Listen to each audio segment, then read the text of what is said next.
This is Boomer Life on CL 650. Don't need money, don't take fame, don't need no credit card to ride this train.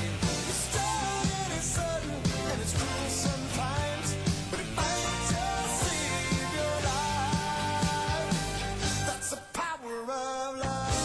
And welcome back to Boomer Life here. A little Huey Lewis in the news to keep the wheels turning. Our guest in studio is Brett Luckin. Mr. Luckin is a trustee in bankruptcy with Abakhan and Associates here in Vancouver. They actually have 5 locations around our province: Victoria, Surrey, Vancouver, Kelowna, Brett, and also Prince George, correct? Not Kelowna, Vernon. Vernon, Vernon that's right. And Prince George. And you correct. divide your time almost equally between down here and up in Vernon, right? I do, although this week, as an example, I will actually be in Victoria. Okay. And next week, I'll be in Prince George. Oh, my. So I do. Okay. I travel quite a bit, yes. I'll bet you do. Yeah. We're talking about, debt problems, personal debt problems. And in today's climate, boy, I'll tell you, there's just no shortage of them. We're going to talk about the options that befall or are available to anyone with debt problems.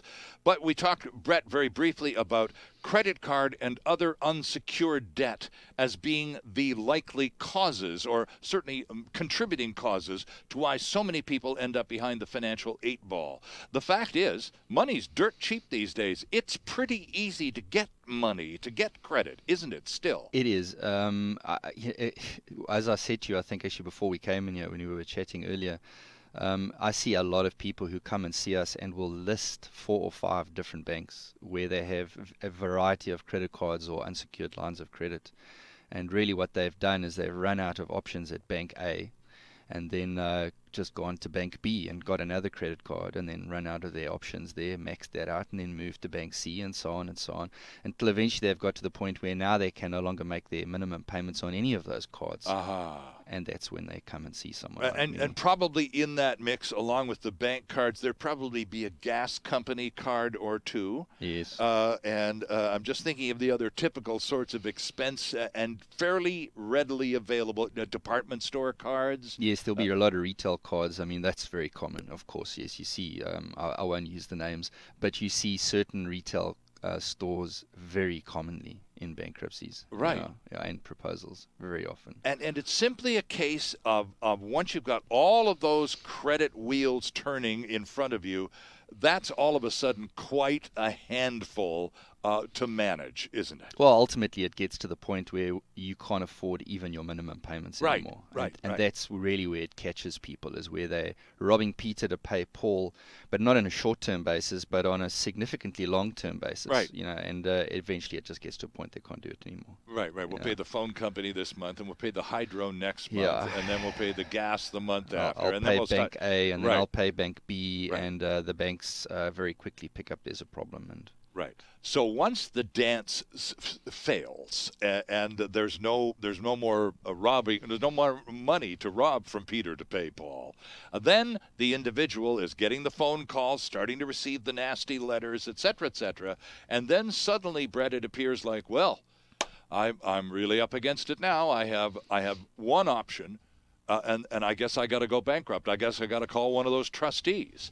And the first thing that you tell them, or any of your colleagues would tell them, is, well, you don't just have one option, you have at least 2. So let's talk about the second option, which is the consumer proposal versus the ultimate bankruptcy, da-da-da-dum. But you also like to suggest there are even more. Yeah, I like to tell people when they phone me that there are actually 4 options. And the reason I actually do this is because almost all of them have entertained option number 1 for far too long.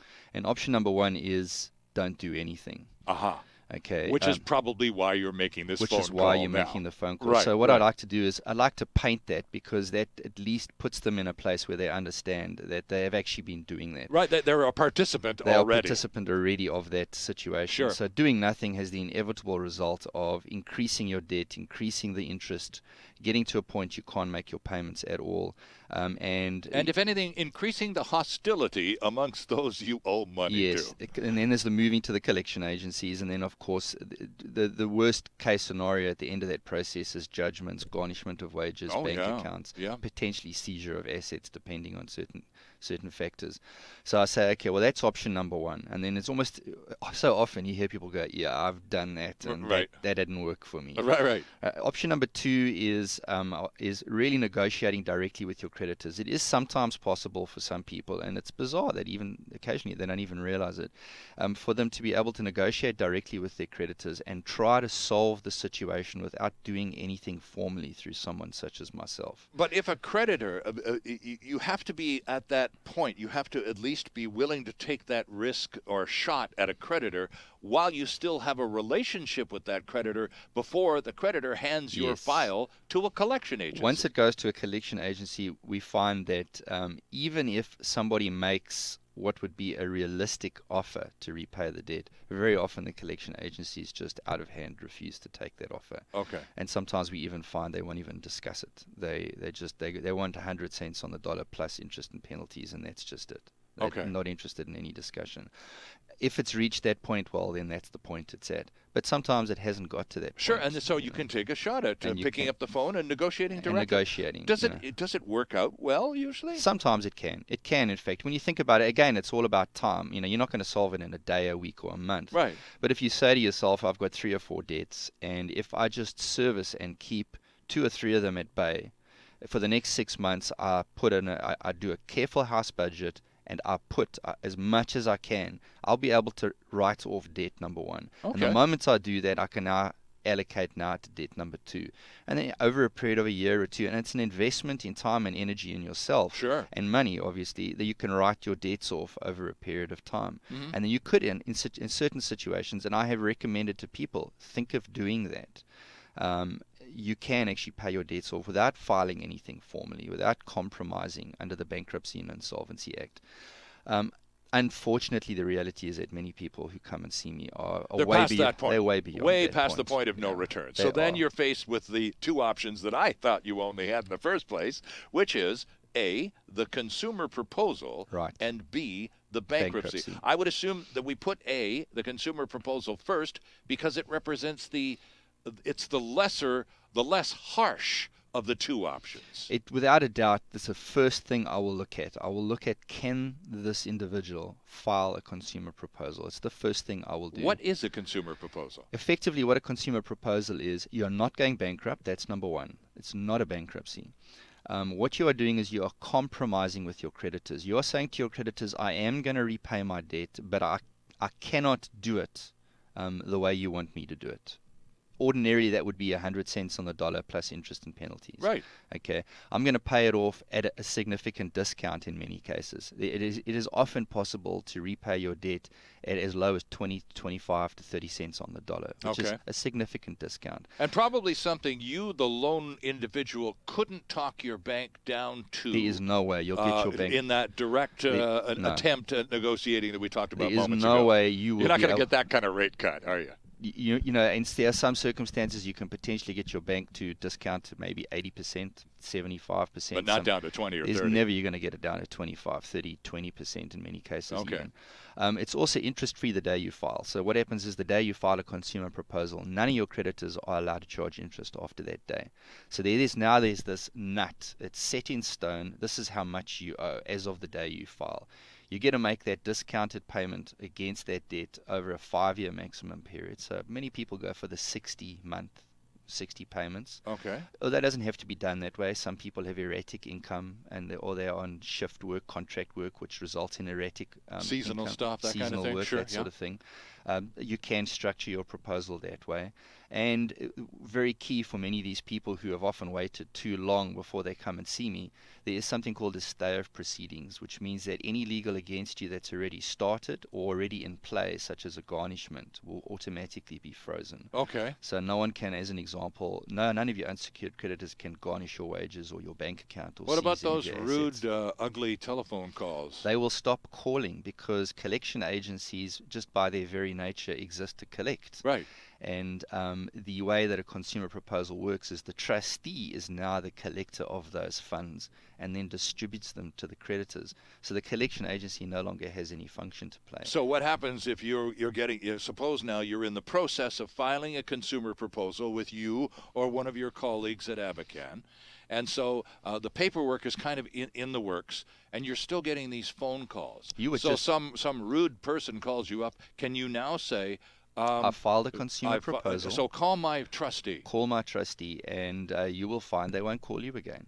It's as simple as that. Okay. And is that the law? Can you get the hounds away from your door by filing a proposal? If they kept calling you, yes. Okay. That you can. Although practically speaking, the reality is that they're no longer incentivized to do so. Mm-hmm. It doesn't make any sense for them to do so because they're not going to see anything from you anymore. Right. Yeah. So a consumer proposal is a good way of avoiding bankruptcy, but of course there's a key to it, and that is that you are practically repaying your debt. Whatever that percentage is that we work out is going to be acceptable to your creditors. It translates into a monthly payment. So does the trustee act as your intermediary, your agent with your creditors? Once you sit down, Brett, and assess a person's debt situation, and okay, here are all the people you owe money to. So now I'm going to have to gather all of these people together and pitch them on accepting a reduced rate from you because you're going to try your best to repay all of this. Are you that person's agent at that point?